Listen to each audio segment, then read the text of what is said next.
If you've been going around the good old internet looking for the right podcast to fulfill your New York Yankees needs, well, I'll be the first to deliver the good news to you. You have found it. Here on Yapping Yankees with me, your host, Mike Scudero, you and I will be discussing the latest news, takes, and talk throughout the entire Yankee universe. Oh, and there may be some ranting on my behalf. Yeah. Anyway, what do you say we get to it? Let's get to yapping!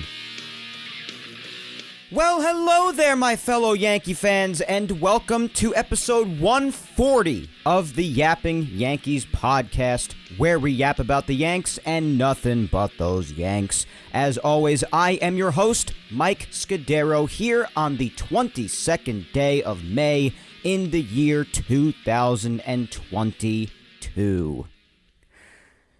I gotta be honest, guys, I'm in a pretty good mood today. Not only are the Yankees just pressing on, continuing to be the hottest team on the planet. I mean, you couldn't cool this team off if you doused them with a water hose from a fire truck. But also, aside from all that, the weather, I gotta say this, is just finally just about as hot as my team is. Well, not quite, but let me tell you, this is the first sign of any true warm weather, which is also the first sign of really feeling like it's truly prime baseball time, which is really when I'm just in the center of all my happiness, just in my zen place. Not only because of the baseball thing, but also just warm weather is my thing. I have an undying hatred for the cold, as so many of you know, and I have such a love for the heat. And the fact that this is all just the first signs of any warm weather, truly warm weather. It's in the 80s right now. And yeah, it's a little humid, but ask me if I care. After how much I've been waiting for this, and the fact that it's going to be June in about a week and a half, I mean, let's freaking get it, man. Give me all you got if you're the Heat. I could not care less. Make it 115 for all I care. And I know there are a lot of people out there saying, Mike, you're friggin' nuts. Well, again, ask me if I care. My room window's open right now and the whole nine. And I might end up closing it eventually if my room becomes a sauna or if there's just too much noise outside. But hey, it's open right now. All that aside, I do hope you're doing well, and I wanted to take a second to start the show here also to wish my mom a happy belated birthday here on today's episode, since her birthday was 3 days ago on Thursday. She's still as young and beautiful as anybody, and like I've said so many times, still, objectively, the best mom on the face of the earth, and I do pride myself on my objectivity, so it is just the truth. But I love you so much, Mom, and I'm glad you enjoyed your birthday. And you also, like the rest of us, have got to be enjoying the Yankees, right? God, I'm a conversation transition master. But seriously, guys, even since the 11-game winning streak, and we spoke about this last week too, and just for weeks constantly, we've just spoken all about this, but they've continued to stay as hot as anybody on planet Earth, continuing into this past week even. The Yankees have now won 24 of their last 29 games. They now have 9 straight series wins after the O's series win in Baltimore, and will have won 10 series in a row if they win even just one of these 2 games today in this doubleheader against the White Sox here on Sunday the 22nd. Because they already took game 1 yesterday. Friday night's game was obviously rained out. So if they just win one game today, 10 straight series victories. Incredible. And short of some struggles in the final game against the O's in Baltimore, and Michael King struggling yesterday afternoon, those struggles with the bullpen a bit, and the vast individual struggles of Aaron Hicks, who I've just gotten on a lot lately because, listen, it's deserved. Go look at the guy's stats. And a lot of the time, Gallo too. No team is perfect, but I tell you, other than that, those are just a couple of negatives, and no team is perfect. All facets of the team otherwise have still been firing on all cylinders. It's just nothing short of phenomenal what we have continued to witness here with Yankees baseball so far in 2022, except for the first week or two there. But since then, since they were 7-6, what they've done since then is just nothing short of remarkable. And honestly, you almost feel like a broken record if you're a content creator who talks about the Yankees like me, because every single week or every single day, regardless, just however often you do your content, I'm weekly. Some people do daily, some people do every few days, some people do every few weeks. I'm weekly, so every few weeks I come on here. And all other content creators based on the Yankees must feel like too. You must feel like a broken record by now because every week you come on, every time you do your content, you come on and say the Yankees are freaking phenomenal. This is what they've continued to do, and it's more or less the same thing as the week before because they've just continued to be great. But this is what's happening without end. So what do you want from us? This is the deal. It's just a lot of fun. It's a lot of fun to watch. It's a joy watching this team do their thing every day, almost every day, because it's just a blast.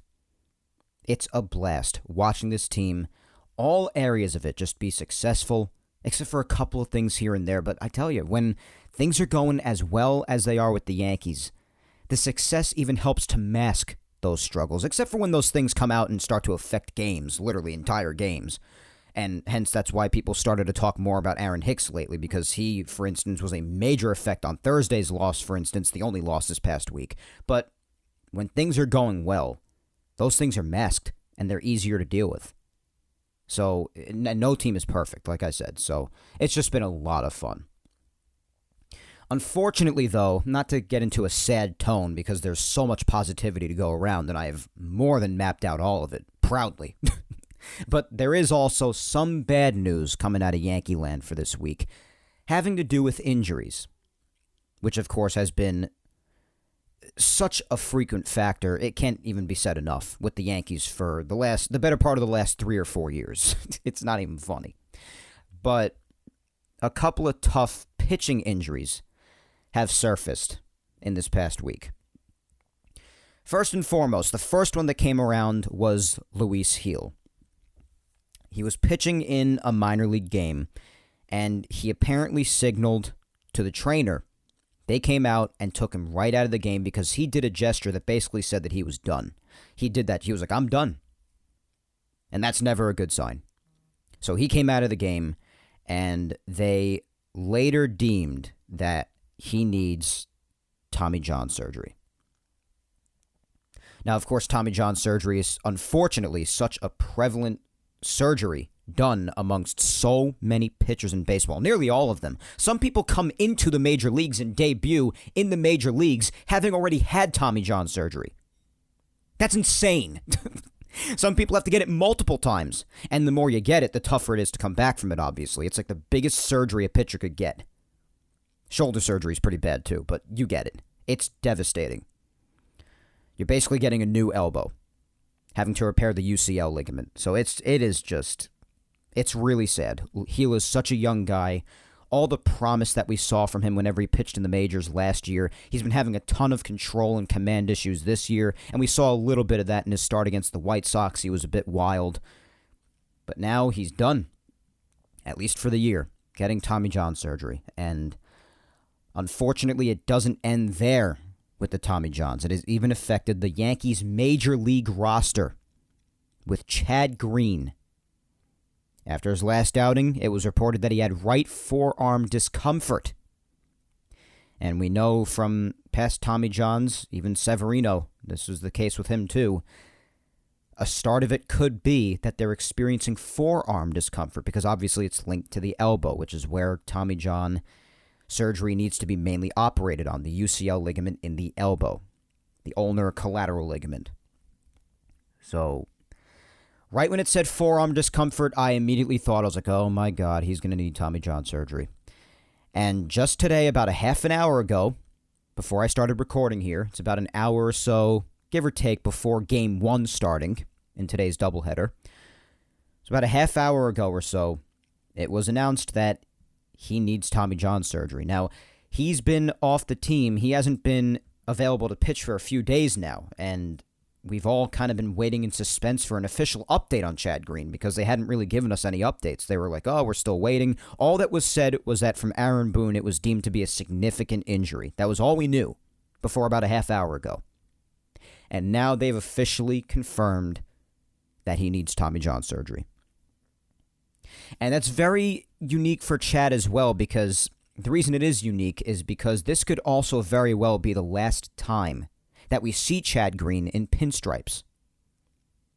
And despite all of Chad Green's recent struggles the last year or two, how many big games, leads, ties he's blown, regardless, put all of that aside. You never want to see that happen.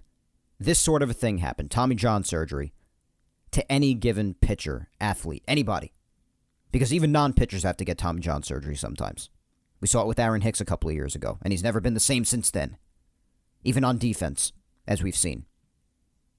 Which I warned about in the offseason and before that, but I'll just sit quietly over here about that. But anyways, Tommy John surgery, you never want to see anybody get it. It is a devastating surgery, particularly, of course, for pitchers who make their entire living on throwing a baseball. It's sad. It really is. And if you're a big Chad Green fan, like I said, this is even worse because this could very well be the final time you see him in pinstripes. He's only signed for this year a $4 million contract, and then he's a free agent.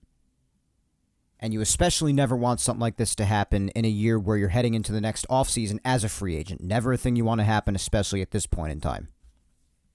So, not what you'd like to see at all. I feel bad for him. Obviously, my trust in him has been very low ever since a chunk of last year because of all the games that he was blowing, and his fastball just does not seem to have the same effect on hitters that it used to. His curveball is just not effective. I just don't think it's a good pitch. I remember when he had a killer slider. He was even investing in a splitter / changeup a little bit there. I don't know what happened to those pitches. But he just basically completely threw in and invested on his curveball, which I think was never really a good pitch, quite frankly. And his fastball, again, just doesn't seem to be what it used to be. I'm not insulting Chad. This is just what I've observed and what is statistically proven over the last year or two, what he's done. I feel awful for him that he's getting Tommy John surgery. I hate to hear when pitchers get Tommy John surgery. But, I mean, could this be a reason for those struggles? Who knows? I would like to think that if he was experiencing this discomfort before, that he would have said it earlier. But he hasn't. This has only become a thing now, and it's become an official announcement now that he's done for the year. And obviously when you get Tommy John, it's basically an automatic, even if it's in the first week of April, that you're basically done for the year. The chances of you coming back within that season are remarkably low. I mean, it's basically a guaranteed no. So it sucks to see. It really, really does. I hate to see this, especially in a young athlete with a lot of promise and a lot of excitement and electricity around him like Luis Gil. But both Chad Green and Luis Gil, 2 players in 1 week, announced to be getting Tommy John surgery and are done for the remainder of 2022. Obviously, I am a lot more faithful in believing that Gil will be back because not only is he younger, but he's also still in the Yankees system, and you're probably not going to see him go anywhere unless his future after this Tommy John surgery just becomes awfully bleak and the Yankees just choose to let him go or what have you. But with Chad Green is obviously much older than Luis Gil, and also Chad Green is only on a 1-year deal currently with the Yankees, so it is not too likely that you could see him back in pinstripes. You could. I'm not saying it's a definite that you're not going to see him in pinstripes anymore, but there's a pretty solid chance that you might not anymore. But again, it's just, you hate to see any of this regardless of circumstance with contracts or age or anything. It becomes even more so with age when you're talking about a guy who is on the older side because, of course, the older you get, the harder it is to bounce back from injuries, especially a surgery like this. And Chad isn't old, but he's in his 30s now. But, of course, you wish both of them the best of recoveries. It's just terrible news. As far as replacing Chad Green, obviously, even if the guy did or has blown a lot of games in the last year or two, blown a lot of ties, a lot of leads, what have you, it's still going to be pretty tough to find somebody who can replace Chad Green or fill in for Chad Green and help fill that void of what he has done over the large spectrum of the last 5 years. And over the last 5 years, overall, he has been vital to the Yankees bullpen. So, do you get somebody at the deadline? Do you maybe get another bullpen piece? Do you rely on someone in the minors? Because for now, at least, Ron Marinaccio is back in the majors. So I assume he's going to help fill that bullpen role at least for now. But do the Yankees look elsewhere for external help for the bullpen? Could be. Who they do go after, or who they may already be looking at, nobody really knows yet. Or if they are even doing that. Or if they do think Ron Marinaccio could somehow step up. Sometimes the Yankees do have those unbelievable stories that happen. And maybe that could happen for Ron. But for now, at least, Ron Marinaccio is in the majors, and he will be there in light of the Chad Green news. And it also stinks for Luis Gil, of course. If you need somebody to be a spot sixth starter like they did in Chicago last week, he's no longer an option. So they'll have to figure something out with this. And, of course, as far as additional roster news, today, of course, I did mention we have a doubleheader between the Yanks and White Sox. And usually when a doubleheader is played, of course, especially when you have as little amount of days off until Memorial Day as the Yankees have, even though they did have a night off on Friday, technically, because of the rain out, but they're making up for it with a doubleheader today. So it still all evens out to be the same amount of games until Memorial Day. But anyways, they usually call up a 27th man for doubleheaders, and they have again this time, and it seems to be their favorite 27th man recalled again, being Estevan Florial, who I honestly just wish, because of certain Hicks and Gallo struggles, that they would just give more of a chance to, especially because he's doing so well in AAA this year. I just really wish they'd give the kid an official shot already, but hey, that's neither here nor there. But Florial was recalled, at least for today, to be the 27th man for the doubleheader. And I assume after it's over, of course, once tomorrow rolls around, he will be right back in AAA.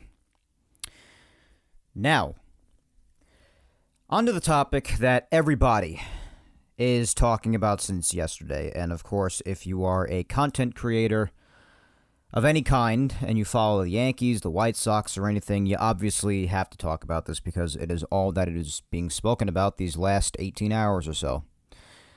But obviously there's the beef going on between Josh Donaldson and Tim Anderson. And I hope to not spend much time on this at all because I do think that it's been blown a bit out of proportion.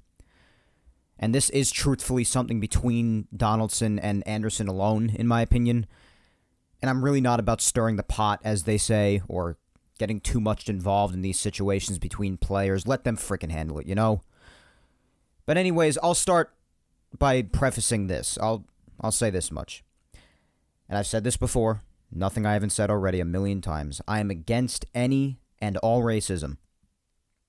And I've touched on this before, especially when things were as intense as they've been in a long time, when everything happened with George Floyd a couple of years ago, and certain cities burning down in the summer of 2020. You remember all that. I spoke about all of it, addressed it at the time, and any other time racial instances popped up, especially pertaining to the sport. So there's definitely no place for racism, or shouldn't be any place for it, because for some, unfortunately, obviously, it still exists. And I also have never been much of a fan of Donaldson much personally as a person. I mentioned that plenty when the trade with the Twins went down.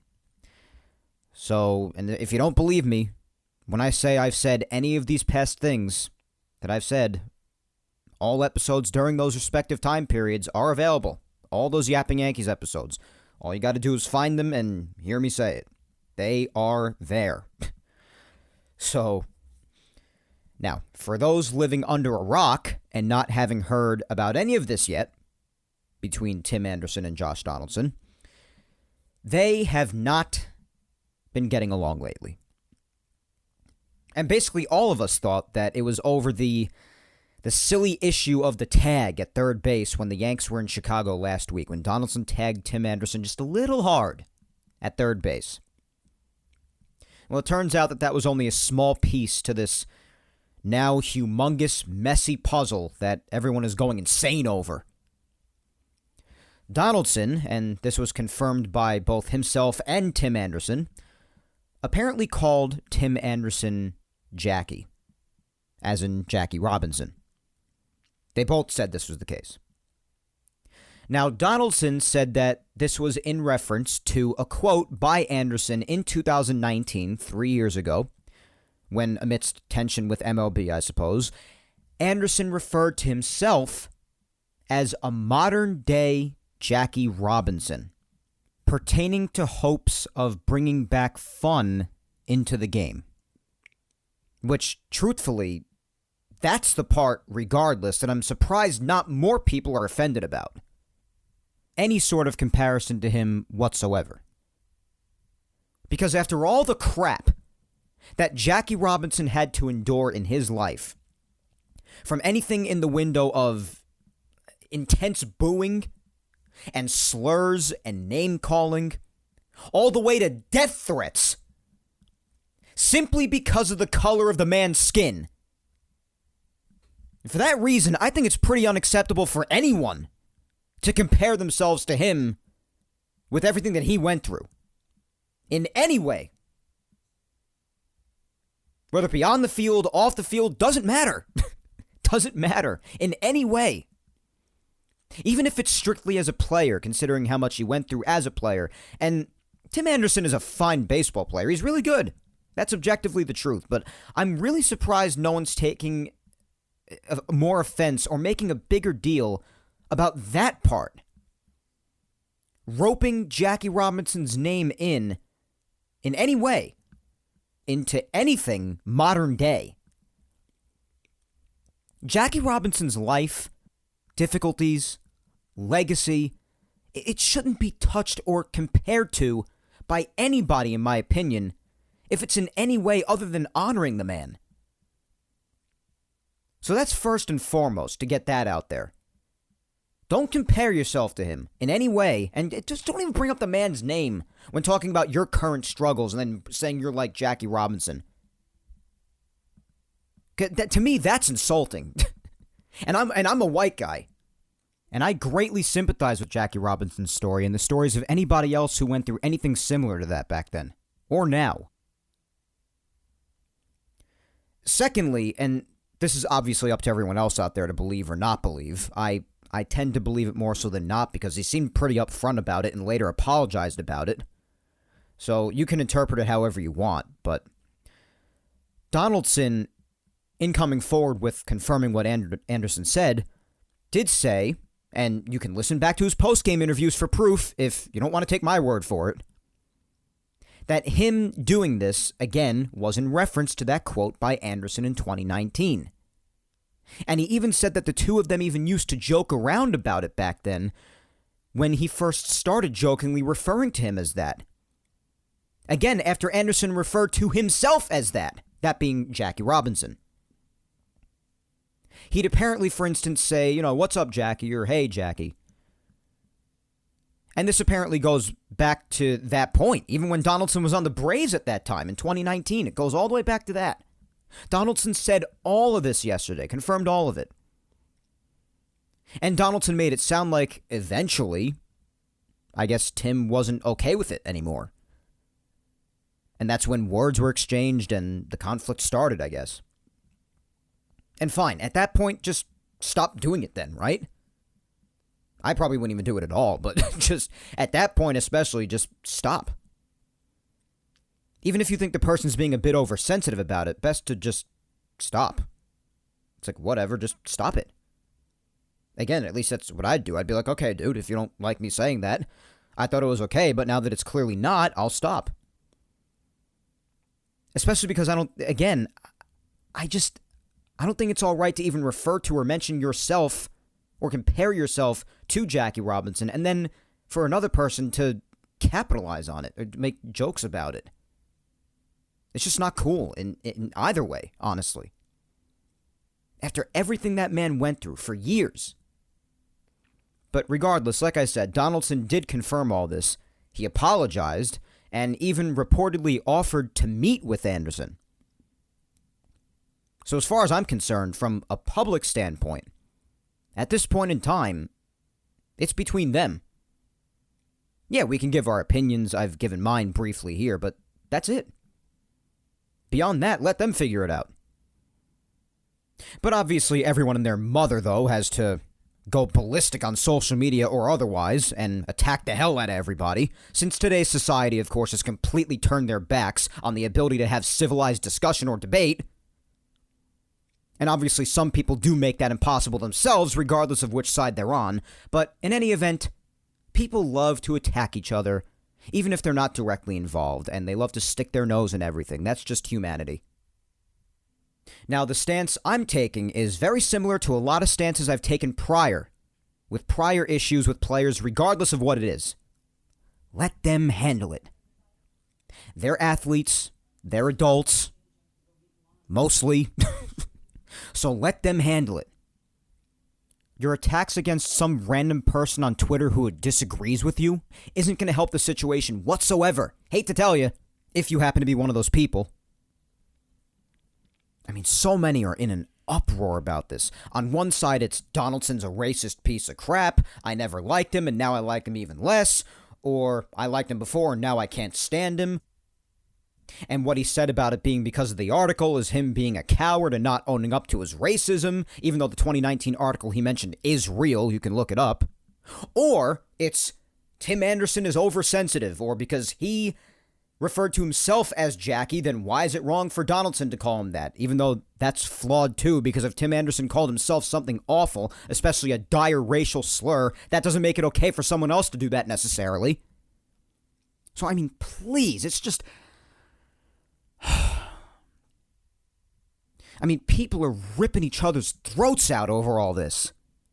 Who saw that coming? All I'll say, again, even if no one asks my opinion, even though, I mean, you're here listening to me, so you must care at least a little. If you don't, then while you're listening, just tune out and go listen to someone else. But my opinion, again, to be as objective and level-headed as possible, and not like a rabid animal, like 90% of humanity, is that, yeah, it's been proven that Tim did refer to himself as Jackie 3 years ago. So there's reason to believe that that's why Donaldson said things like, hey, Jackie, to Tim for a while. So I believe Donaldson is telling the truth about that. He's been very upfront about it. And the fact that it was happening has been confirmed, considering they both confirmed it. Donaldson claimed he was busting chops, and the two even laughed about it for some time until it seemed eventually Anderson became bothered by it.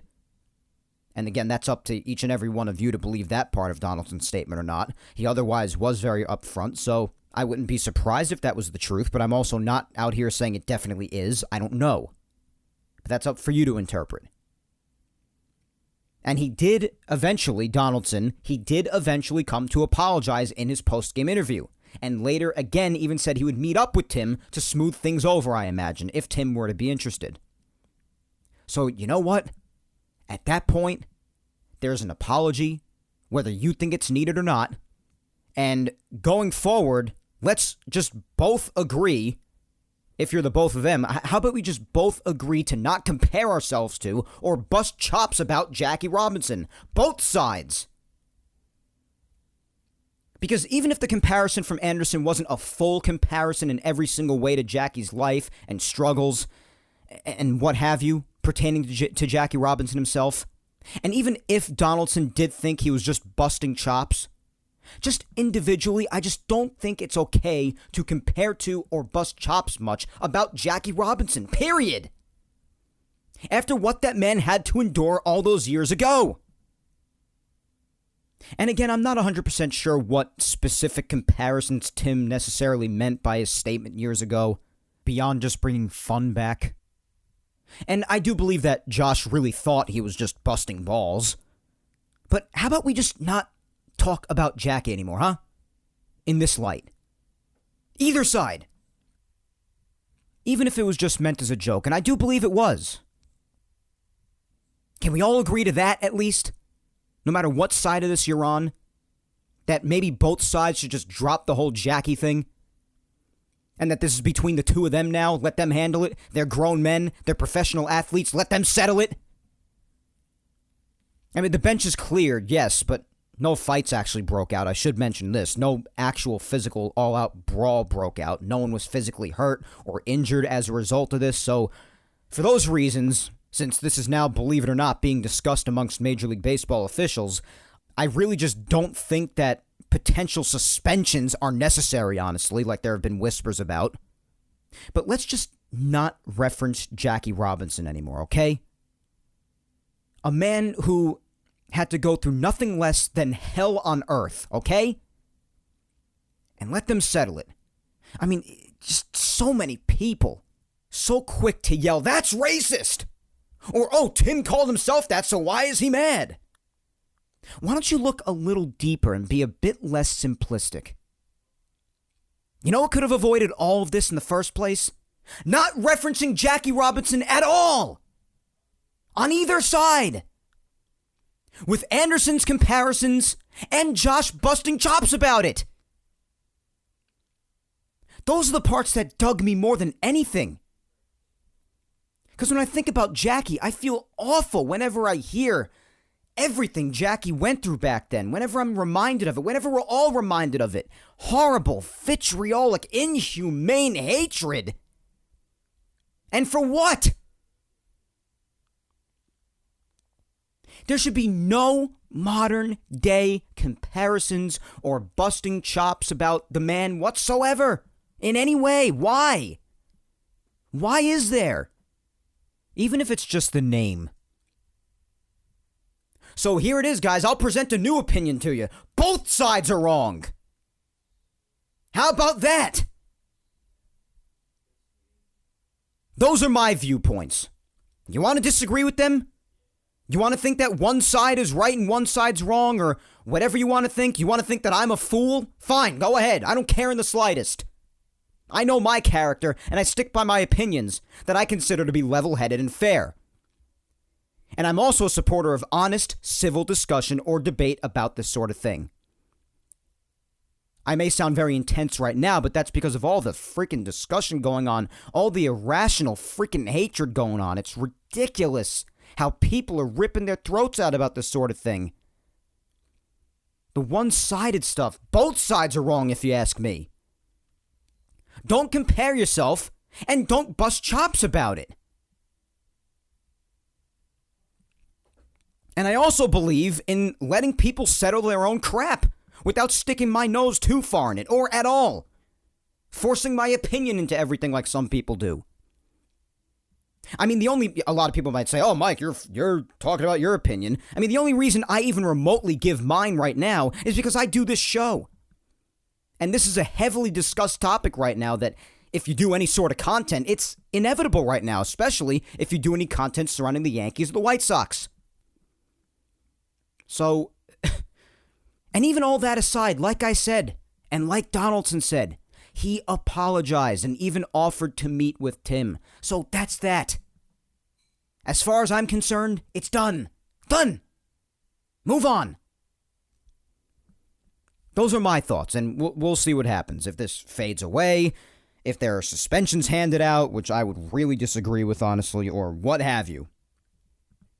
One thing I can tell you is that it ought to be an interesting doubleheader between the two sides today, that's for sure. And no, I couldn't care less about what that drunk Tony La Russa has to say about it either. Who, by the way, whether it be true or false, I won't pretend to know whether or not it is or isn't without further proof or lack thereof, has been accused of racism himself in the past. So yeah, I couldn't give a crap less about that guy's opinion. But anyways, like I said, let's move on. Both from this and just onto the next parts of this show.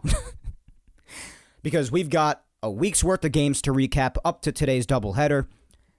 And then for today's social media segment at the end, we're doing a Q&A.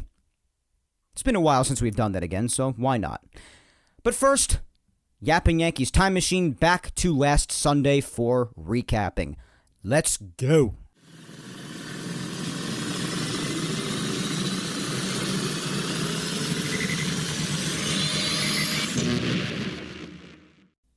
Holy crap. Alright, so I kinda lied, it turns out. You wouldn't know any better because this is obviously a pre-taped show. And just the passing of time, for all you know, I was just gone for a second while that sound effect of the time machine played. But I'm actually way in the future right now.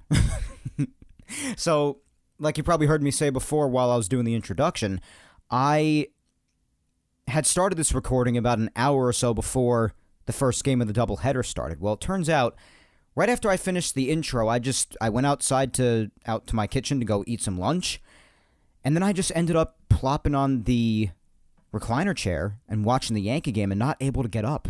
So I've actually been away from the mic for a couple of hours, and I just caught a breather. I just went to relax for a little bit after lunch. So right now it's actually like 5 o'clock at the time I'm recording right now. And a lot has happened since then. My God. So this is extremely confusing to me, but the reporting was just all over the place going back to this morning. But a lot of people were questioning why Gallo's been out of the lineup for like the last 2 or 3 days. Some people were speculating just earlier today that, maybe he was benched. Doesn't make any sense, though, because Hicks is still in there, and Hicks has been even worse than him of late, and just all kinds of thought process going out there. And everyone was confused, like, where has he been? Well, then it was announced by Aaron Boone that he's been under the weather lately, the last couple of days, and to expect him in the Game 2 lineup. So, okay, that's fine. So he's been under the weather. And then, not too long after that, right before game time, about a couple hours ago, it was announced that he and Higashioka were placed on the COVID IL. And then, about a half hour ago during the game, right now it's around 5 o'clock, and it's in the bottom of the 7th inning. Yankee offense hasn't done anything today. They're down just 1-0, though. Tyone's done an amazing job. Michael Kay announced that neither Gallo nor Higashioka actually have tested positive for COVID. And that they're on the COVID IL just as like a precaution. And it did say that Gallo was just in the clubhouse with the team earlier today, so I understand the precaution thing, but I did not know that players could be placed on the COVID IL without an official positive test. I didn't know that was possible. So it's just really confusing to him not feeling well and expecting Game 2, to him and Higashioka being placed in the COVID IL, to them being on the COVID IL without actually having tested positive. So the reporting has just been, like, really erratic today. It's been hard to follow. But yeah, that's the deal with Gallo and Higashioka, because by the time this episode comes out, you will have long have heard about all of this, but I'm just experiencing a lot of this in the last couple of hours while I was taking a break, and now that I'm finally back in front of the microphone a couple of hours later. Oh, what a mess. So now they already announced their corresponding moves in response to this. So they transferred Ben Rortvedt also to the 60-day IL in light of the knee injury that he got. We spoke about that last week. So 3 off the roster now. Sign Rob Brantley to a major league contract and select him to the 26-man. They recalled David McKay. So, yeah, Ben Rortvedt being transferred to the 60-day allowed a 40-man spot to be opened up. So, yeah, those are the corresponding moves. Gallo and Higashioka to the COVID-19 IL. If there is word of positive test results for them, I assume we'll get it at some point. And David McKay was called up from AAA, and so was Rob Brantley, signed to a major league contract. Honestly, rather than Rob Brantley come up to be the emergency backup catcher, I kind of would just rather them put Isaiah Kiner-Falefa as the catcher because he could play catcher. I'd rather him just catch and have Marwin Gonzalez play shortstop for the time being. I mean, I'd really rather that, but because Rob Brantley's not going to give you anything when he gets up here, but whatever. It's an emergency, so whatever. So a lot of hectic stuff going on. A lot of chaos today. So right now they're in the bottom of the 7th. They got first and second with nobody out right now. And Marwin's up with an 0-2 count. Joe Kelly just came into the game. They took Cueto out. Cueto really had a hell of a start, man. So did Tyone. I feel bad for him. Tyone was just left all alone out there all day long. Just didn't do anything for him. The Yankees have 6 hits on the day. It's just that they haven't driven in any runs. They've gotten their traffic here and there. They haven't driven in anything. So, and Marwin just struck out. Oh God! All right, so now who's up next? I think it's Trevino. Yeah, it is. All right, so we'll see if Jose does anything.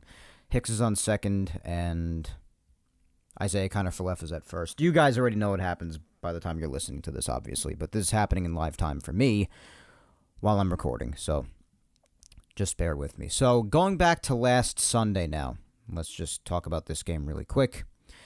So last Sunday, obviously, was the final game in Chicago, and we were hoping that they would be able to win 3 out of 4, and they would end up doing that. Nestor Cortez pitched, and my boy, again, pitched another masterpiece. 8 innings of 1-run ball, only coming in the 8th inning, that 1 run, because he started to fizzle out and give up some hard hits there. 7 strikeouts, 1 run, and that run was earned, of course. 3 hits. Just incredible. An incredible start, and Clay Holmes closed out the 9th after him. And offense-wise, Aaron Hicks drew a bases-loaded walk, because walking is about the only thing he's good for nowadays. DJ LeMahieu did the same thing right after him to make it 2-0. That was in the top of the 2nd. Then right after that, a wild pitch by Michael Kopech, the White Sox starter, drove in Trevino to make it 3-0. And then there was nothing in the game until the 8th inning when Cortez gave up his only run of the game on a solo shot to Adam Engel in the bottom of the 8th. That made it 3-1. And then Joey Gallo hit his 5th home run of the year on a 2-run shot in the 9th inning to make it 5-1, giving some insurance. Then Clay Holmes again in the 9th would wrap it up. Yanks win 5-1, advanced to a 25-9 record, and took the series in Chicago 3 out of 4. Moved on to Baltimore after that. Trevino is actually having a decent at-bat right now. I'm just looking back and forth to the TV. Freaking game's on Amazon Prime Video today. The one later on is on ESPN, but oh my goodness. Let me just see this next pitch over here.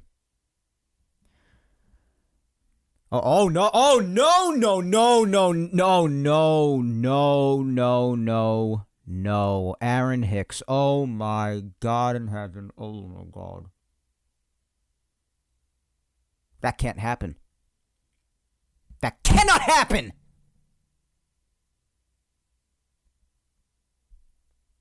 He just got picked off at second.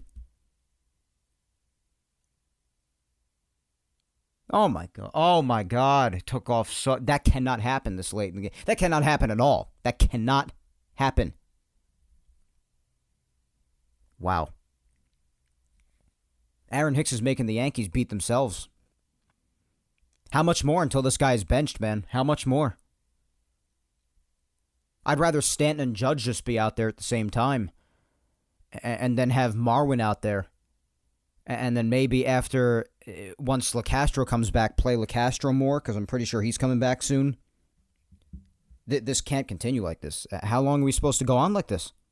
This is crazy. I mean, I mentioned his struggles earlier, and I've mentioned them for weeks on end now.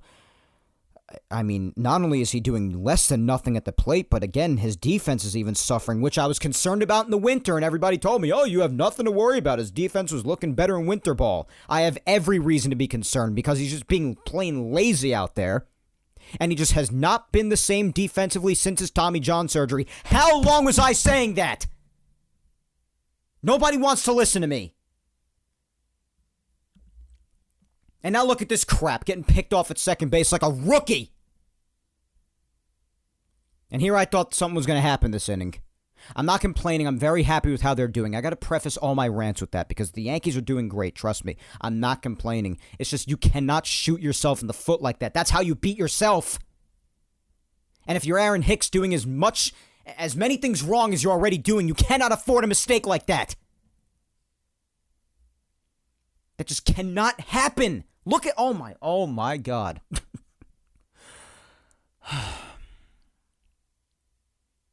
Yeah, Trevino's hanging in there tough, having a good at-bat, but, you don't usually get much from him offensively.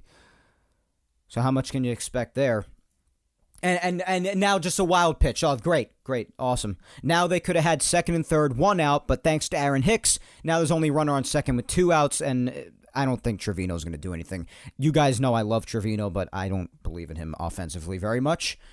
So this probably isn't going to lead to anything. That's how you beat yourself. That's how you beat yourself. I'm going to drink a water because my throat needs it. Aaron Hicks. I don't know what to say anymore. I just don't. I just don't know how much more we have to watch of this. Monday, first game in Baltimore. Luis Severino started the game. I'm just really ticked off now. I really am. This is the bad part about having a game on next to me as I do the show, because things like this happen and then I just get taken out of doing the show completely. Severino started on Monday, 6 innings of 1-run ball. Really nice start for him. 2 walks, 7 strikeouts. And after him, Loaizaga pitched a scoreless inning in the 7th. Chad Green a scoreless 8th. And then Aroldis Chapman, making things interesting as always, because he always has to, pitched a 1-run 9th. And the Yankees would win 6-2 on the night. Offensively in the top of the 3rd, Giancarlo Stanton would get the scoring started on an RBI double. And speaking of Trevino, he had a 3-run homer in the top of the 4th of this game, right down the right field line over that big wall in Baltimore. Awesome stuff. Loved it. I was going nuts because I love the guy. 4-0. Then Santander got the Orioles on the board by scoring the only run off Severino in the bottom of the 4th on a solo shot. Then in the top of the 9th, Yankees added on more insurance. Donaldson solo shot, Rizzo solo shot, back-to-back made it 6-1. Santander again in the bottom of the 9th off Chapman 6-2 with a solo shot. And that would be the final score. Tuesday, this game was a heart attack game. Again, thanks to our main man, Aroldis Chapman, who gave up a run in the bottom of the 9th, but allowed 3 hits and damn near blew the entire game sky high. But Taillon started the game, did not have his best stuff, but kept the Yankees in the game. 5 innings, 3 runs, 6 hits, only struck out 2. Not an abysmal start, but also not the best, definitely. But the Yankees would still win 5-4, and they probably would have lost if not for Michael King, who in between Taillon and Chapman pitched 3 perfect innings. Just terrific. Just a terrific job by him. Offensively, for the 5 runs, the Yankees scored 1 in the top of the 1st on an RBI double by Judge. They scored another in the top of the 3rd after the game was tied at 1 on a solo shot by Judge. So Judge doing all the work. And then that wouldn't even stop, because when the Yankees were down 3-2 in the top of the 5th, Judge homered again. His 14th of the year at the time, tied the game at 3. DJ with an RBI ground out made it 4-3 in the next inning. And then in the inning after that, in the top of the 7th, Gleyber on an error reached base, and that drove in Donaldson. It was an error by Ramon Urias. So that made it 5-3. Then the bottom of the 9th, the Aroldis Chapman heart attack saw 1 run coming across for the Orioles to make it 5-4, and miraculously, the Yankees would hold on for the 5-4 victory. And Judge should have had 3 home runs in this game, probably in any other stadium, but again, I'm not one to complain about dimensions, and I'd be a hypocrite if I were, because I always get on others for complaining about Yankee Stadium dimensions, so I don't want to be a big hypocrite over here. The Orioles' dimensions are what they are in left field since they moved that wall back a ton and made it even higher. Not many home runs are hit there anymore, as opposed to before when it felt like a home run was hit into those stands every 2 minutes.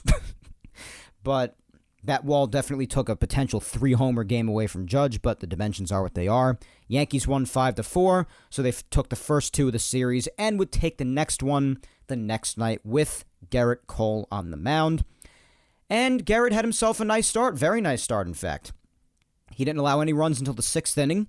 He went 7 total, allowing just 2 runs and striking out 5, drove his ERA down to 2.89 at the time. And those 2 runs he did allow were in the bottom of the 6th on an RBI double to Austin Hayes and a fielder's choice RBI for Trey Mancini, both in the bottom of the 6th. That was to make it 3-2 Baltimore at the time with those 2 things combined. But the Yankees did all their scoring right away in the very beginning. After that, you didn't see the Yankee offense for the rest of the night, but Gerrit Cole and the remainder of the bullpen being Clay Holmes for 2 innings in the 8th and 9th for the 6-out save held them down. The 3 runs were scored on an RBI double by Gleyber Torres, and 2 more runs were scored on a wild pitch and a throwing error by catcher Anthony Bemboom. So that made it 3-0 right away. And they wouldn't score for the rest of the night. Obviously, Gerrit Cole only allowed the next 2 runs after that, and that was it. Clay Holmes pitched a scoreless 8th and 9th. Yankees won 3-2 and would seek the sweep on Thursday. And in an absolutely wild game and a rare game, I hinted to this before at the beginning of the show when hinting towards some bullpen struggles, but this was part of it.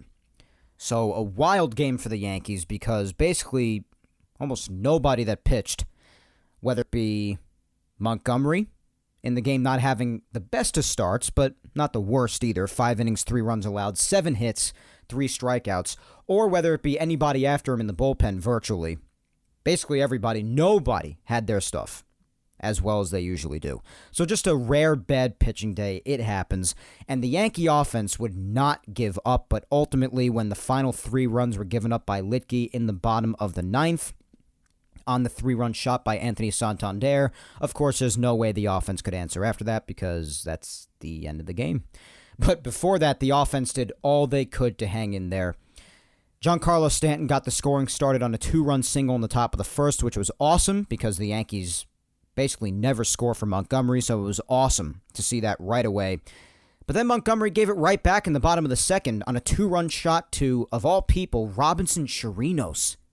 Former Yankee, of course, didn't really get to play because of injuries, but he can't really hit that well at all, and Montgomery gave up a 2-run shot to him. And then, in the bottom of the third, gave up an RBI single to Jorge Mateo, former Yankee prospect. So that gave the Orioles a 3-2 lead. But then Giancarlo tied it up on his 11th home run of the year, a solo shot in the top of the fourth. Top of the sixth, the Yankees took a 2-run lead on a 2-run single by Isaiah Kiner-Falefa in an inning where the Yankees almost blew bases loaded and nobody out, thanks to strikeouts by Gleyber Torres, who's been doing well lately, so it was hard to get mad at him. But of course, Aaron Hicks, because why not? But then Isaiah Kiner-Falefa came up afterwards and thankfully saved everything with a 2-run single, 5-3 after that.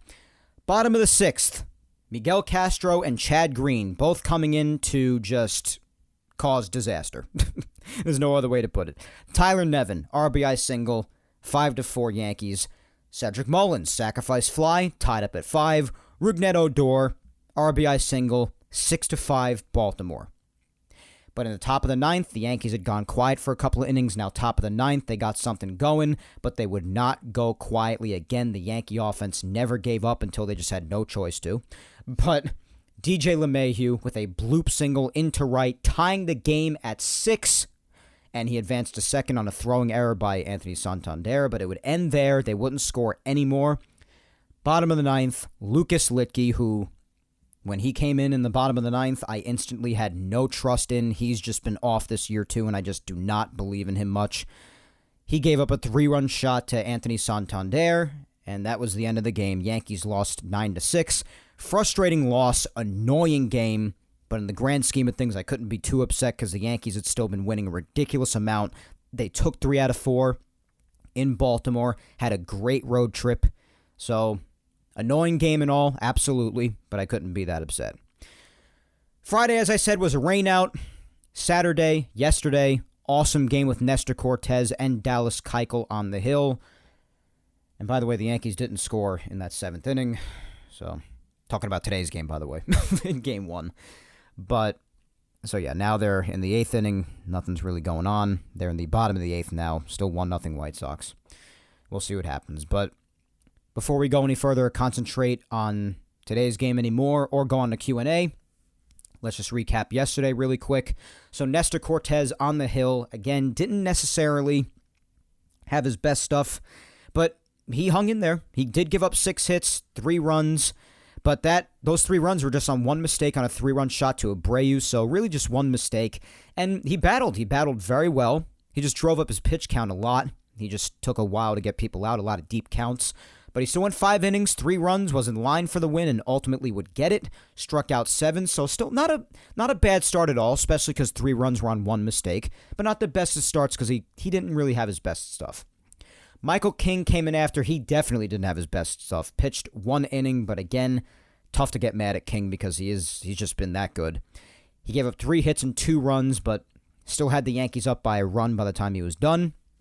Loaisiga allowed the first 2 men to reach base, but would then strike out 3 in a row after that, so he pitched a scoreless 7th inning. And then in the 8th inning, Miguel Castro came in and got 2 outs, and then Clay Holmes would finish that off and get the final 3 outs as well in the 9th for the save. The Yankees would, of course, win 7-5, and their offense, as far as scoring the 7, bottom of the 2nd, Isaiah Kiner-Falefa, RBI single. DJ LeMahieu, grand slam. Do not see that often at all, but the Yankees jumped right out 5-0 right away. Right after that, though, in the top of the third was when Cortez would give up all 3 of his runs on the Abreu 3-run shot. Then in the bottom of the third, the Yankees added on one more run of insurance on a Donaldson RBI groundout that made it 6-3. White Sox would get a little closer again in the top of the sixth. RBI double for Leury Garcia and Josh Harrison, making it 6-5. Anthony Rizzo would pile on a little bit more of insurance on a sac fly in the bottom of the sixth, make it 7-5. And as I just said before, that would end up being the final. Yankees win 7-5. Got their doubleheader today, are playing Game 1 right now. Game 2 will be later tonight on ESPN. I'll probably release this episode after that game is over. And that is your recap. We are caught up, guys. And right now, as it stands, we're in the bottom of the 8th. The Yankees are running out of time to score here, so they're just down 1-0. So one swing of the bat could do it. Hopefully they get something going here. But they are running out of time, and DJ's leading off the inning right now. He's up at bat. Judge after him, Rizzo, of course, then Stanton, so we'll see what happens. They're facing Kendall Graveman right now. And DJ, he's got a 2-2 pitch coming. Hang on. Oh, right to right field, and it's right at angle. Oh, come on, guys. Please do something. Please. Aaron Judge is coming up. All right, in the meantime, while Judge comes up, let's start the Q&A. So, again, like a dummy, like I did last week, I just totally neglected to post on Instagram. I'm sorry to you Instagrammers. I really am. I've just been so busy the last couple of weeks. You guys have got to understand. So, but I still did Twitter, because I usually always do Twitter, and then I go to Instagram later, but I've just forgotten the last couple of weeks. So Q&A, I'm only going to read the first 10 that I see right now because we are almost an hour in already. So let us start with Rebecca at Peace Now for Life. And Rebecca asks me, what has been your biggest happy surprise of the season so far and your biggest disappointment so far? Thank you. Well, thank you for the question, Rebecca. Biggest surprise? I would say how great the pitching's been. Not that I expected nothing out of them, but I kind of would have liked an additional arm. I was talking about that all off season long, so I mean, whether it would have been an A's starter like Chris Bassett or Frankie Montas or the hell's his name, Sean Manaea, or just anybody, any sort of improvement out there, and they didn't really do anything, so I was kind of iffy about that, especially given Severino coming back, starting a game for the first time since 2019. And, who knows if Cortez could repeat what he did. Of course, he's done so and more. Garrett Cole, of course, coming off the rough wild card game. And of course, he started off the season rough in his first couple of starts, has since rebounded, which is great to see. But I guess the pitching, yeah. I didn't expect them to be this good, even though they were this good to start last year as well. But, I mean, that was the only thing keeping them even somewhat afloat last year, because the offense was so brutal for most of the year. But yeah, I would say the pitching. The pitching's been a very pleasant surprise. I'm very happy with the pitching. And there are other things. I'm also very happy with, of course, how Judge and Stanton are doing, but I predicted that, so I'm not surprised about that. I'm happy with how Isaiah Kiner-Falefa on the whole is doing. Even though he went through his rough patch there, but he seems to be waking up recently again. You don't expect a guy like him to go into too long of a slump. So the Minnesota trade, I guess, is going a little bit better than I thought it would. So I'm happy about that. Biggest disappointment has got to be Aaron Hicks. I mean, did you hear me just before? And all the whining I've done about him on social media and otherwise, I can't stand watching him play the way he has anymore. I just can't do it. Especially given my prior concerns and seeing that basically all of them are valid right now. He's definitely the biggest disappointment. He has to be. He absolutely has to be. Oh, wait a minute. Judge, did he go deep? He went deep. Let's go. Let's go. Tie game. Judge just tied the game. We have life. There's life. Holy crap. Let me see a replay of that. Come on, play it again. I got to find a way to get this back on my phone. When I can see a replay, I'll watch it again. My God. Aaron Judge, 15th home run. Oh my gosh, what a beautiful man. Let's go, baby. Oh, come on, you got to win the game now. You can't tease like this. You got to win now. Now you have to win. Oh, good God. All right, let's go with the next question for now. Laura Eismont, at Laura_Eismont. Let's see what Laura asks. She asks, with Green most likely done for the season, who would you like to fill his spot in the bullpen? That's a tough one. They might have to make a move at the deadline, or maybe they'll just, I don't know, rely on Marinaccio for now. Maybe look at an arm like Medina, or maybe... You know something, now that I think about it? You know we haven't seen too much of, strangely, and I was even wondering if he was even hurt at one point, because he was barely even being used. We haven't seen Wandy Peralta much at all. So maybe if you just start using him more often again, maybe Wandy Peralta slide in and take his place, because, you know, it's we haven't seen much of him at all. But no, I definitely think that at the deadline, if anything, there are two positions that are in need for the Yankees. They definitely should find a Hicks replacement, because I'm just over him at this point. He's probably going to come up in this inning now that I think about it. And if the Yankees keep on going here, then he'll find an at-bat. But, yeah, they need a bullpen replacement. They definitely need help with that now that Chad is done. And they definitely need help in the outfield. They need to get one more person, because between Hicks and Gallo together, I know since the last week of April, Gallo had been doing more, but again, he's just far too streaky in his overall numbers, except for a couple of them. And Hicks, besides his walk rate, there's just really nothing there. You need more reliable outfielders, I think. That's just my opinion. So, I don't know, maybe you look externally, Laura. Maybe you look within. While I think Marinaccio has talent, I don't think he has what it takes to really do what Chad Green did for all those years. So, I don't know if you can necessarily rely on him long term. It might require going outside the organization. We'll have to see. But definitely worth thinking about. I would definitely start, I mean, you kind of have to now, especially. But I would definitely start to use guys like Wandy Peralta much more. And honestly, not for nothing in the bullpen, you could honestly afford to just blast Aroldis Chapman into the sun, too. This guy's making $18 million this year, and he really just has not done well. And now that it's 1-1, he better not see any of this ball game right now. I actually just realized Anthony Rizzo hit a double, and then they intentionally walked Stanton. So now they got first and second with nobody out. Game is tied up at 1. They had better not lose this game. Come on, guys. Come on. Oh, goodness. Yeah, I really don't want to see Chapman anywhere near this game, but Clay Holmes has pitched quite a bit lately, so we'll probably have to. And I imagine nothing good is going to come out of it, because I just have zero trust in Aroldis Chapman. I talked about having no trust in Litke before. How about Aroldis Chapman? I got none. So, getting tired of him too.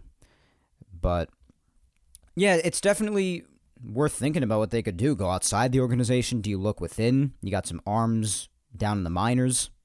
And by the way, I just saw that home run by Judge again. My God, that was a nuke. Oh, my God. What a freaking bomb. Jeez.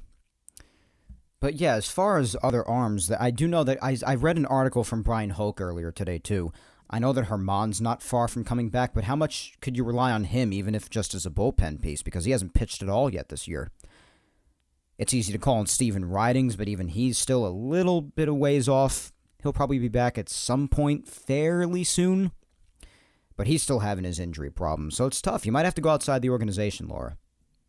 Next up, we've got Tom at Baseball T-Czar asking, can a white person say whether Josh's comment was racial? Dude, just go back and listen to what I said before. I'm not talking about that anymore. I'm moving on. At NYY Sportsfan 96 asks, thoughts on the Yankees going 29-10 in their first 39 games? They would need to prove it when they face tougher opponents in the Rays, Astros, and Angels.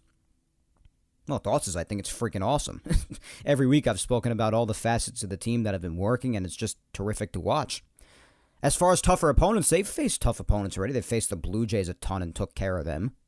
They made easy work of the Cleveland Guardians, who came into their series in Yankee Stadium when they came here with a really good run differential and were on a complete hot streak offensively, and the Yankees quieted them down. So the Yankees have played some pretty decent teams so far. They've also had a bit of a softer schedule at times, but hey, what are you supposed to do? I've spoken about this all the time, how ridiculous it is when people shame teams for having an easy schedule or beating bad teams. What, do you want them to lose against the bad teams? Your job is to go out there and beat the bad teams. You have to beat the bad ones too. How many times have I gone on this rant, people? So I've had enough of just people say, oh, you just face the easy teams. They haven't done anything yet. You have to beat the bad ones too, geniuses. What are they supposed to do? Go out there and lose? But yeah, they are facing the Rays for the first time. I mean, it's crazy. It took until almost June for them to face the Rays once. They're going to be facing Tampa on the road next week, which actually reminds me, I forgot to do what's ahead for recap. Well, it's pretty freaking quick. I could go through it. Tomorrow on Monday, they're facing the Orioles at Yankee Stadium for a 3-game set, starting the first game tomorrow. Cole on the mound, 7:05 Eastern. 7:05 Eastern for Tuesday, the 24th as well. Montgomery against Zimmerman.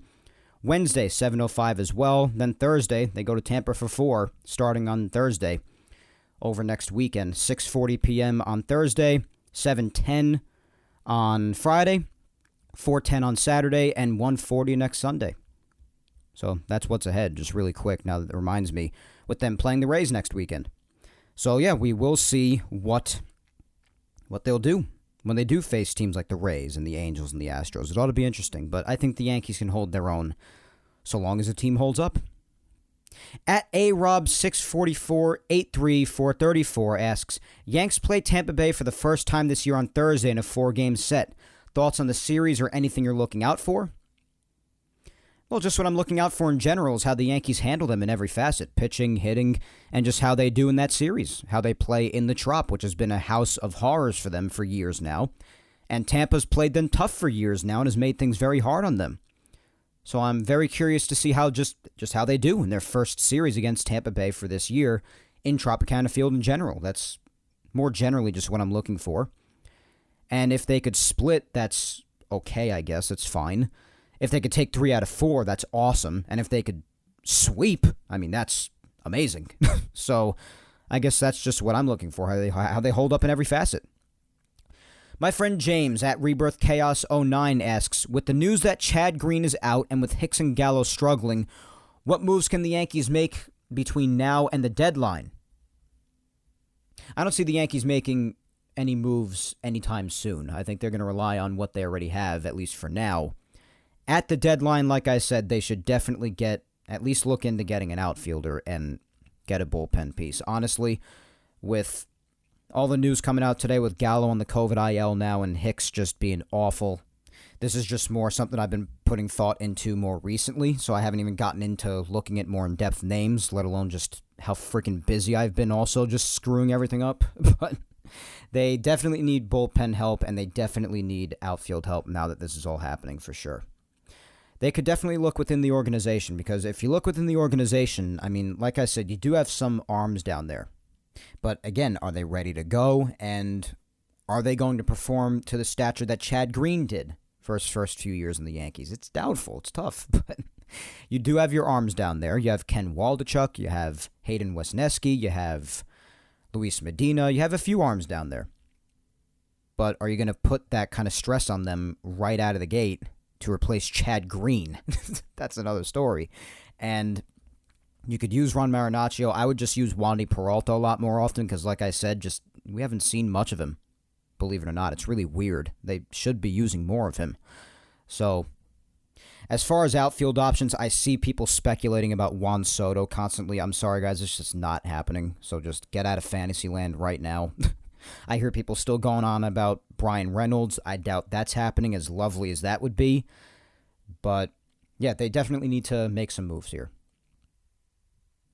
Honestly, like I said earlier in the show, I would just like to see Estevan Florial get a shot at this point. The kid has been in the minors forever. He's having a good year this year, and they just don't have anything left to lose when you compare that to Hicks's or Gallo's production so far overall this year.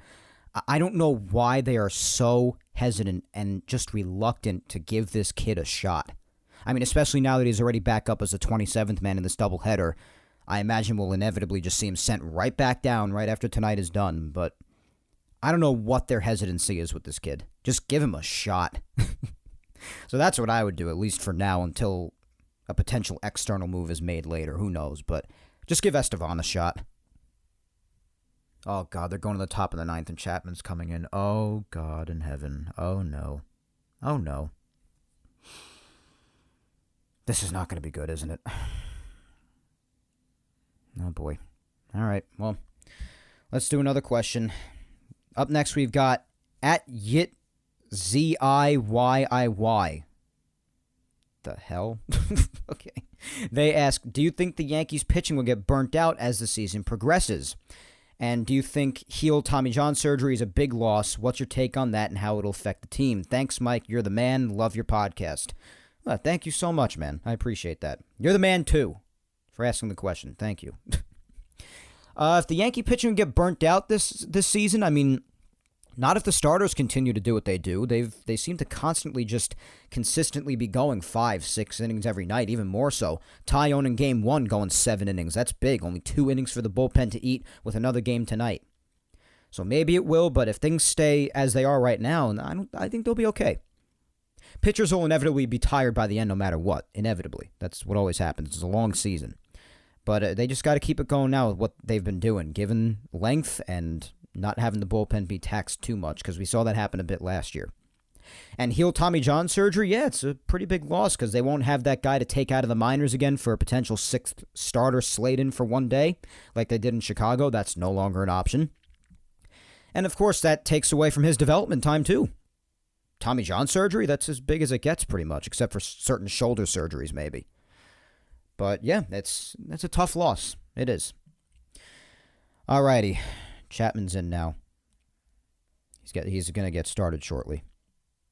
Up next, we have at Ashling BD1. And Ashling says, who are your favorite MLB players that aren't on the Yankees? Is her question. Well, thank you very much. Juan Soto's definitely up there. I love Juan Soto. Absolutely love the guy. I love Mike Trout. Absolutely love Mike Trout. Believe it or not, I'm actually not that big a hater of Bryce Harper. I actually like him a bit. I know that might be a hot take for some people. I know a lot of people don't like Bryce, but I don't have that big a problem with him. I would definitely say Mike Trout and Juan Soto are definitely like 1 and 2. I like Nolan Arenado too. Freddie Freeman. Love Jacob deGrom. So just a few off the top of my head, I guess. Yeah, I love all of them, but especially, Mike Trout and Juan Soto for sure. Those are 2 towards the top. And yeah, now that I think about it, Jacob deGrom's definitely up there too. Love him. It's just a shame that he can't stay healthy. Shame for him and the Mets and for the sport. Oh my God. He did not. Chapman did not. Oh my God. What the hell, man? What is his problem? What is Chapman's problem, man? Gives up a home run to A.J. Pollock right at the beginning of the inning. What a freaking bum, man. You're getting an honest, knee-jerk, live reaction right. This is just ridiculous, man. It sucks that the Yankees didn't capitalize at the bottom of the 8th there, but of course Aaron Hicks had to pop out to end the inning. What the hell else is new? But then Chapman comes in a tie game in the 9th, which is just asking for trouble. And right away, just gives up a nuke to A.J. Pollock. Right away. Right after the Yankees tied the game. Yeah, the offense has been dead silent. They could have added on more in the 8th there, so the offense, I guess, is to blame a bit for this game. But just, how could you not be mad at Aroldis Chapman, man? How could you not? And what was I just saying before? How much of the things that I say end up coming true? How I just don't trust him in the slightest. And he comes in today and just does that right away. Unfreaking believable. I don't have any words left for this guy. This guy is making $18 million this year. For what? What purpose does Aroldis Chapman serve in this bullpen anymore? Someone answer that question for me. He just doesn't have it anymore. The velocity isn't even really there anymore. He's airmailing pitches, fastballs that are only 94, 95 now to the backstop. He barely uses his splitter anymore. The slider's the most reliable pitch, but he even hangs that a bunch. What is he good for anymore? And they're talking about him coming back next year. He shouldn't even make it to the deadline at this point if he keeps pitching like this. This is crazy.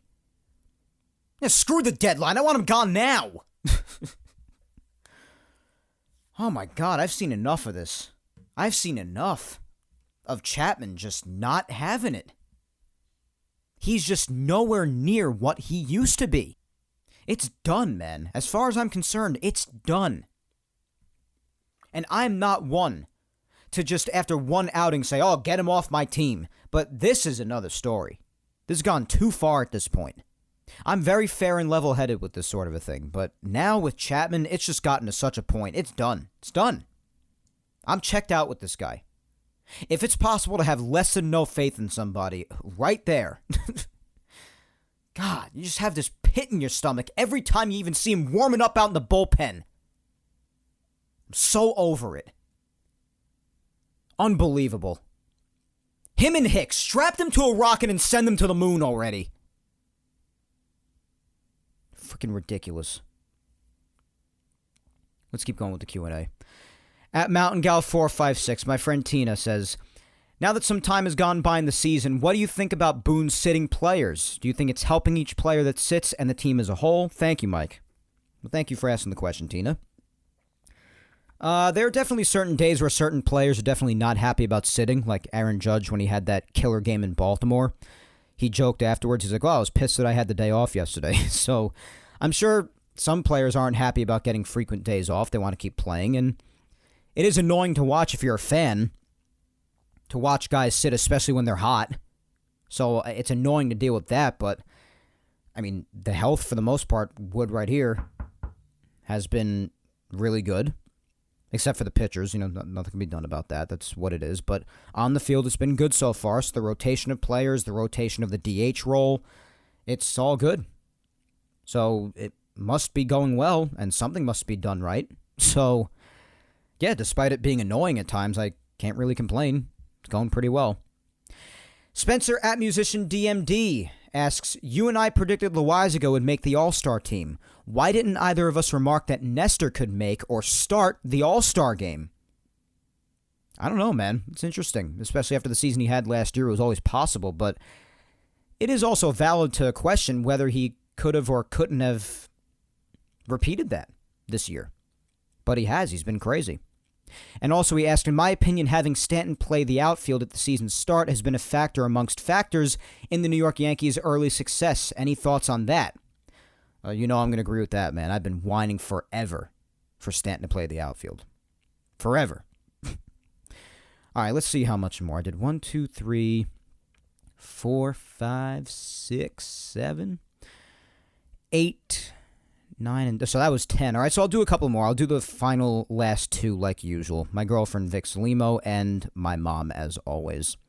I'll finish off on that. If I didn't get to you, as always, just keep on asking and replying away each week with the social media segment, guys. I'll get to you eventually, I promise. So my girlfriend at Vic Salimo asks, so my question for you is, do you think we'll have a Yankees and Mets World Series? And if so, what are your predictions for how it will go? Well, yeah, we obviously know it's no secret both the Yankees and the Mets are doing very well, so it's always possible. Even though the National League has other great teams like the Giants, the Dodgers, the Brewers are doing very well. So there definitely are teams that could make a running against it with the Mets. The Mets are doing a fantastic job, especially in the NL East. I mean, they're up by I think it's 7 games now. I'll have to double check that, but no, it's actually 8 games. Yeah, it was 7. I was right about that originally, but the Mets did win already today, and the Braves lost. So, yeah, it's 8 games up on the Braves and the Phillies, who have identical records. So, yeah, I mean, it could happen, and I would love if it did. I mean, I always say how much I wish I was old enough to understand and to be a baseball fan to see the 2000 World Series. I would have been in my glory seeing the Yankees beat them in 5. How it will go, I honestly overall believe that the Yankees are the better team right now. If they faced each other right now, I think the Yankees would win. That's not bias. I truly mean that objectively. I think the bullpen is better. I think the Yankees rotation, the Mets rotation is really good. Really, really good. But I think the Yankees' rotation is about matching up with theirs. The Yankee rotation is really good right now, and I do think the Yankee offense is more well put together than the Mets. The Mets do have some underperforming players right now. Lindor's not getting it done really as much, and they just got some underperformances going on in that lineup right now. So I think the Yankees would have a slight edge over them. But the Mets, of course, to get to the World Series would have to run through teams like the Giants and the Dodgers, and that is not a guarantee by any means. So it would be really exciting, but I do think the Yankees would get the edge as of right now. I can't speak for October. Who knows where either team will be by then, but it would be really good. Regardless, that I can tell you. Last but not least is my mom, Julia Gina Scudero, and my mom asks, I'm impressed as hell at our boys. Watching baseball is fun again after the last 2 years. As far as what happened Saturday with Josh Donaldson and Tim Anderson, I believe he was joking as he had in the past, and it wasn't an issue then. So I think he's surprised at how he reacted this time. Either way, he apologized and seemed mortified over it. Now, can we move on and bask in the beauty of this fabulous Yankees baseball season? Yes, please. Mike, my question is this streak of good playing now longer than that last year's streak when we were in Italy? Yes, I know that was a winning streak with no losses, and here we had a few losses here and there, but they keep bouncing back after one loss. Do you think they'll keep up? And second question is, what will it take to bench Chapman? He's no longer closer material and is giving me a breakdown. When you asked this question today, had not even happened yet. You gotta love it. Yeah, with Josh and Tim Anderson, listen, I gave all my opinions on that before. I'm not repeating myself. So yeah, hopefully we can move on from that. And yeah, when we were in Italy last year, that was the winning streak you're talking about, I believe, was a 13-game winning streak. I believe it reached 13. And last year was an awfully streaky season, though. That was a massive high, and then, of course, they went right back down to low after that, and then the season would end the way that it did. So, yeah, I would say this is more impressive because they won 11 in a row this time, and then even when that streak ended in Toronto, they got right back to winning. They lost again, got right back to winning, lost in Baltimore, and now they already won the first game against Chicago. Looks like they're going to lose today in Game 1.